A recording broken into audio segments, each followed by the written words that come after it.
उसका एक ही सहारा था भगवान भोलेनाथ। वो दिन भर ओम नमः शिवाय का जाप करता और हर सोमवार जंगल के एक छोटे से शिवलिंग पर जल अर्पित करता था। उसे कोई बड़ी पूजा नहीं आती थी, ना कोई मंत्र, पर उसमें था निश्चल प्रेम और सच्ची भक्ति।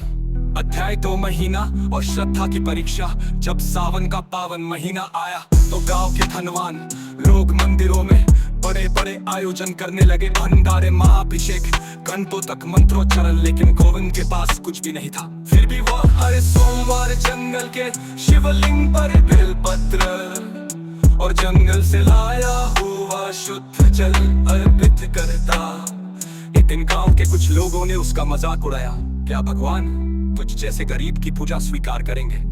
ना तुझ में वैदिक ज्ञान, ना धन। पर गोविंद मुस्कुराया और बोला, भक्त के गोविंद के पास पहुंचे और भोलेनाथ के पास पहुंचे और बोले, बेटा मैं बहुत भूखा हूँ, कुछ खाने को मिलेगा? गोविंद के पास उस दिन खुद के लिए रोटी नहीं थी। उसने साधु को आदर से बैठाया, अपने पास की रोटी उन्हें दे दी और खुद पानी पीकर सो गया। शिव मुस्कुराए, भक्ति का ये रूप उन्हें सबसे प्रिय था। अध्याय 4 होते हैं भगवान प्रकट। भगवान होते हैं अगली सुबह जब गोविंद शिवलिंग पर जल चढ़ा रहा था, तभी वहां तेज प्रकाश हुआ।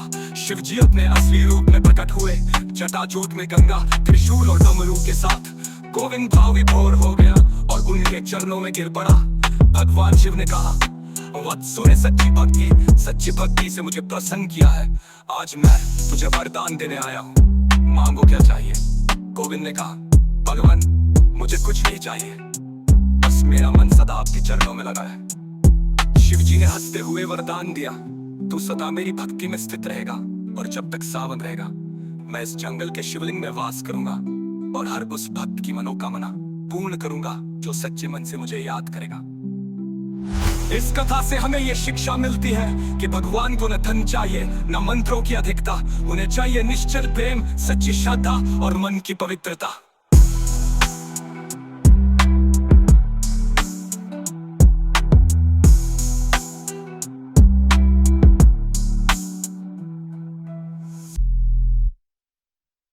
देवताओं और असुरों में अमृत पाने के लिए समुद्र मंथन का निर्णय हुआ। वे मंदराचल पर्वत को मथनी बनाकर और वासुकी नाग को रस्सी बनाकर समुद्र मंथन करने लगे। मंथन से अनेक दिव्य रत्न, कामधेनु गाय, ऐरावत हाथी और अंत में हलाहल नामक एक अत्यंत विषैला जहर निकला। ये जहर इतना भयानक था कि उससे पूरी सृष्टि का विनाश हो सकता था। न देवता उसे रोक पाए, न असुर। सभी देवता और ऋषि मुनि भागते हुए भगवान शिव के पास पहुंचे और प्रार्थना की, हे महादेव आप ही हमारी रक्षा कर सकते हैं, कृपा कर इस विष से सृष्टि की रक्षा कीजिए। भगवान शिव ने करुणा से सभी की ओर देखा और सृष्टि की भलाई के लिए वो विष स्वयं पीने का निश्चय किया। उन्होंने उस कालकूट विष को अपने कंठ में रोक लिया, जिससे उनका गला गीला पड़ गया और वे नीलकंठ कहलाए। परंतु विष अत्यंत तीव्र था, जिससे भगवान शिव के शरीर में जलन होने लगी। इस जलन को शांत करने के लिए देवताओं ने गंगा जल और ठंडी बेल पत्रों से उनका अभिषेक किया। तभी से मान्यता है कि सावन के महीने में जब शिव जी ने विष पिया था, उनकी पूजा जल, बेल पत्र, धतूरा और गंगा जल से की जाती है, जिससे उन्हें शांति और सृष्टि को सुरक्षा मिले। इस कथा से शिक्षा, ये कथा हमें त्याग, करुणा और दूसरों के लिए अपने कष्ट सहने की भावना सिखाती है। भगवान शिव ने दूसरों की भलाई के लिए अपना कंठ विष से भर लिया, लेकिन उसे निगला नहीं, क्योंकि वे विनाश नहीं, रक्षा के प्रतीक है।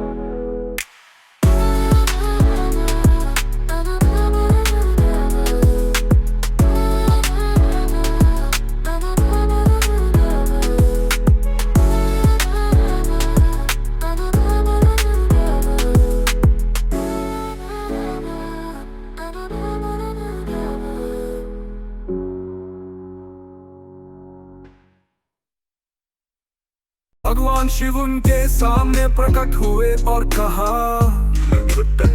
मैं तुम्हें एक विकल्प देता हूँ, या तो तुम्हें एक बुद्धिमान धर्मपरायण लेकिन अल्पायु पुत्र मिलेगा, या एक मूर्ख अधर्मी लेकिन दीर्घायु पुत्र। बताओ तुम क्या चाहते हो? ऋषि मृत्यु ने बिना संकोच के कहा, हे प्रभु मुझे ऐसा पुत्र चाहिए जो भले ही अल्पायु हो परंतु धर्मात्मा और बुद्धिमान हो। भगवान शिव ने उन्हें आशीर्वाद दिया और कुछ समय बाद उनके घर एक 20वीं पुत्र ने जन्म लिया। नाम रखा गया मार्कंडेय। मार्कंडेय का जीवन और नियति। मार्कंडेय बचपन से ही शिव भक्त था और दिन शिवलिंग की पूजा करता, मंत्र जपता और बहुत विद्वान हो गया। लेकिन उसे नहीं पता था कि उसकी आयु मात्र 16 वर्ष ही है। जब वो 16 वर्ष का होने को आया तो यमराज मृत्यु के देवता उसके प्राण लेने आए। मार्कंडेय शिव मंदिर में पूजा कर रहा था। जब उसने यमदूतों को देखा तो वो घबरा गया और तुरंत जाकर शिवलिंग से लिपट गया। भगवान शिव का क्रोध और कृपा जब यमराज स्वयं प्रकट हुए और मार्कंडेय के गले में पाश डालने लगे तो शिवलिंग फट गया और भगवान शिव त्रिशूल लेकर प्रकट हुए। उन्होंने यमराज को ललकारा और क्रोधित होकर कहा, जो मेरा भक्त है उसे कोई नहीं छू सकता, यहाँ तक कि मृत्यु भी नहीं। भगवान शिव ने यमराज को अपने त्रिशूल से परास्त किया। यमराज हार गए और क्षमा मांगी। मार्कंडेय को अमृत का वरदान। भगवान शिव ने मार्कंडेय को आशीर्वाद दिया, वत्स तुम चिरंजीवी रहोगे, तुम्हें कोई मृत्यु नहीं छू सकती, तुम्हारा नाम युगों युगों तक लिया जाएगा। इस कथा से क्या सीख मिलती है? सच्ची भक्ति में बहुत शक्ति होती है। मृत्यु भी उस भक्त को नहीं छू सकती जिसे भगवान की कृपा प्राप्त हो। भगवान शिव करुणामय है, वे अपने भक्त की रक्षा हर हाल में करते हैं।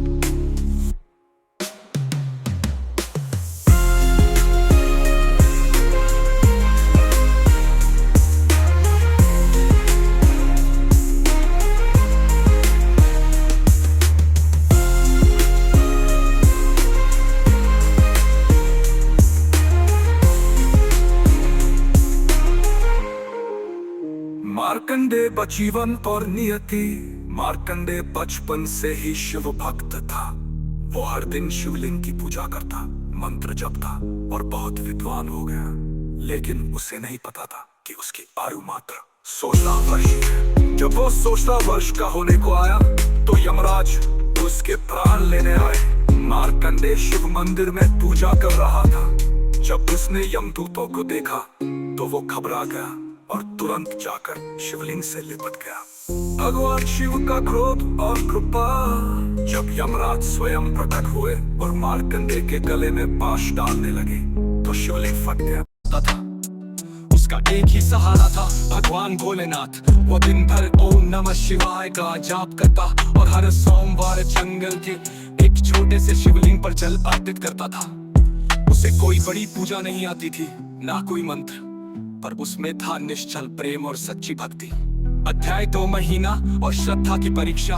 जब सावन का पावन महीना आया तो गांव के धनवान लोग मंदिरों में बड़े बड़े आयोजन करने लगे। भंडारे, महाअभिषेक, घंटों तक मंत्रोच्चारण। लेकिन गोविंद के पास कुछ भी नहीं था। फिर भी वो हर सोमवार जंगल के शिवलिंग पर बेलपत्र और जंगल से लाया हुआ शुद्ध जल अर्पित करता। एक दिन गांव के कुछ लोगों ने उसका मजाक उड़ाया, क्या भगवान तुझ जैसे गरीब की पूजा स्वीकार करेंगे? ना तुझ में वैदिक ज्ञान, ना धन। पर गोविंद मुस्कुराया और बोला, भक्त के गोविंद के पास पहुंचे और भोलेनाथ के पास पहुंचे और बोले, बेटा मैं बहुत भूखा हूँ, कुछ खाने को मिलेगा? गोविंद के पास उस दिन खुद के लिए रोटी नहीं थी। उसने साधु को आदर से बैठाया, अपने पास की रोटी उन्हें दे दी और खुद पानी पीकर सो गया। शिव मुस्कुराए, भक्ति का ये रूप उन्हें सबसे प्रिय था। अध्याय 4 होते हैं भगवान प्रकट। भगवान होते हैं अगली सुबह जब गोविंद शिवलिंग पर जल चढ़ा रहा था तभी वहां तेज प्रकाश हुआ। शिव जी अपने असली रूप में प्रकट हुए, जटाजूट में गंगा, त्रिशूल और डमरू के साथ। गोविंद भाव विभोर हो गया और उनके चरणों में गिर पड़ा। भगवान शिव ने कहा, वत्स ने सच्ची भक्ति से मुझे प्रसन्न किया है। आज मैं तुझे वरदान देने आया हूँ, मांगो क्या चाहिए। गोविंद ने कहा, भगवान मुझे कुछ नहीं चाहिए, बस मेरा मन सदा आपके चरणों में लगा है। शिव जी ने हंसते हुए वरदान दिया, तू सदा मेरी भक्ति में स्थित रहेगा और जब तक सावन रहेगा मैं इस जंगल के शिवलिंग में वास करूंगा और हर उस भक्त की मनोकामना पूर्ण करूंगा जो सच्चे मन से मुझे याद करेगा। इस कथा से हमें ये शिक्षा मिलती है कि भगवान को न धन चाहिए न मंत्रों की अधिकता, उन्हें चाहिए निश्चल प्रेम, सच्ची श्रद्धा और मन की पवित्रता।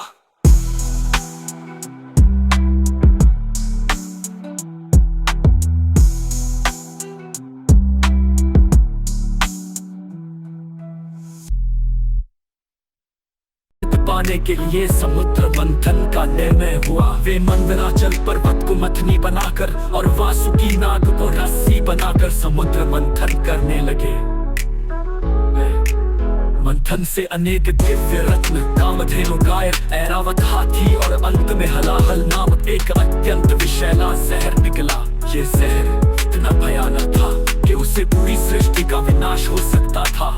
न देवता उसे रोक पाए न असुर। सभी देवता और ऋषि मुनि भागते हुए भगवान शिव के पास पहुंचे और प्रार्थना की, हे महादेव आप ही हमारी रक्षा कर सकते हैं, कृपा कर इस विष से सृष्टि की रक्षा कीजिए। भगवान शिव ने करुणा से सभी की ओर देखा और सृष्टि की भलाई के लिए वो विष स्वयं पीने का निश्चय किया। उन्होंने उस कालकूट विष को अपने कंठ में रोक लिया, जिससे उनका गला गीला पड़ गया और वे नीलकंठ कहलाए। परंतु विष अत्यंत तीव्र था, जिससे भगवान शिव के शरीर में जलन होने लगी। इस जलन को शांत करने के लिए देवताओं ने गंगा जल और ठंडी बेल पत्रों से उनका अभिषेक किया।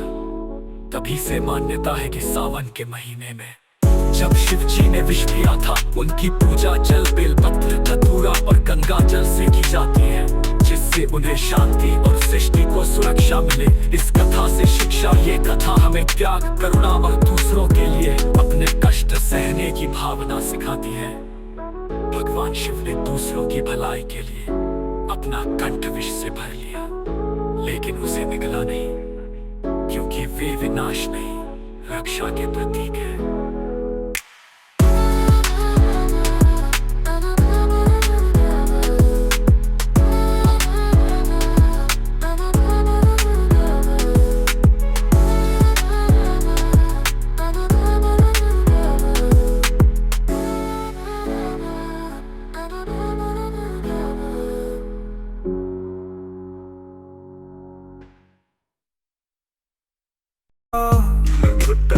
मैं तुम्हें एक विकल्प देता हूँ, या तो तुम्हें एक बुद्धिमान धर्मपरायण लेकिन अल्पायु पुत्र मिलेगा, या एक मूर्ख अधर्मी लेकिन दीर्घायु पुत्र।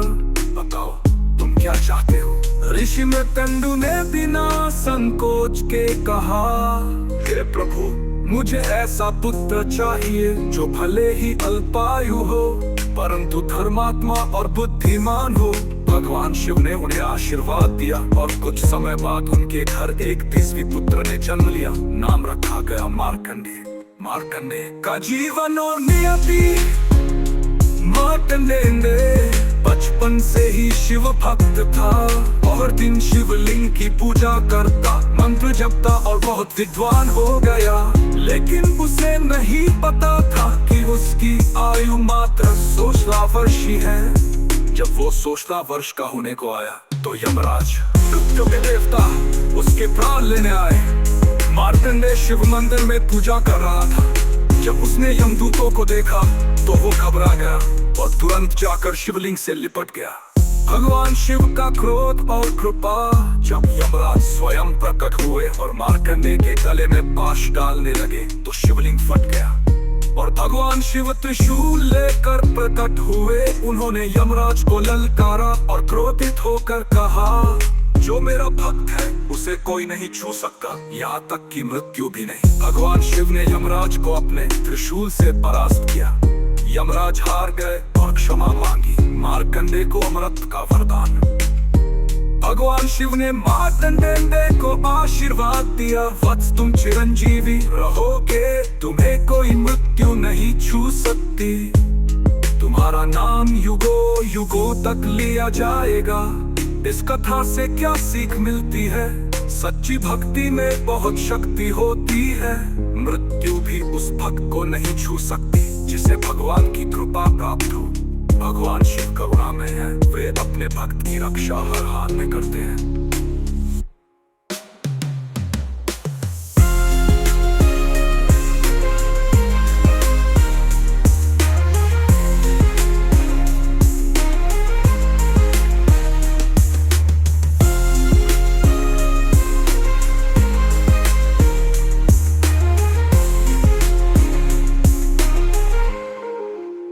मार्कंडेय बचीवन और नियति। मार्कंडेय बचपन से ही शिव भक्त था।